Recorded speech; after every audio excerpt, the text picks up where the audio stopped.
సంగారెడ్డి జిల్లా జారసంగ మండలం శ్రీ కేతకి సంగమేశ్వర స్వామి ఆలయాన్ని బుధవారం కేంద్ర మంత్రి బీజేపీ రాష్ట్ర అధ్యక్షులు కిషన్ రెడ్డి మరియు సంగారెడ్డి జిల్లా అధ్యక్షులు గోదావరి అంజిరెడ్డి కామారెడ్డి శాసనసభ్యులు Venkataramanareddy Zaheerabad parliament social media convener Patlola Satish Kumar Mudiraj వీరికి ఆలయ కమిటీ సభ్యులు పూర్ణకుంభంతో ఘన స్వాగతం పలికారు.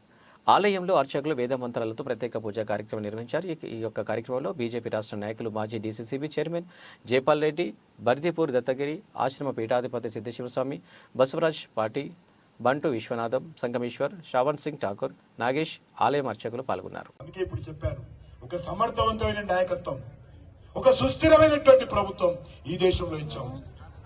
అందుకే మీ అందరినీ కోరుతా ఉన్నాను, ఎవరు కావాలి మనకు? అవినీతితో కూడినటువంటి కుటుంబ రాజకీయాలు కావాలా? దేశ సంపదను దోచుకున్నటువంటి కాంగ్రెస్ పార్టీ కావాలా? నీతివంతమైనటువంటి పనిచేసేటువంటి భారతీయ జనతా పార్టీ నరేంద్ర మోడీ గారి నాయకత్వం కావాలా? దేశ ప్రజలందరూ కూడా ఆలోచించారు. ఒక పేద కుటుంబంలో ఒక టాయిలెట్ నుంచి మొదలు పెడితే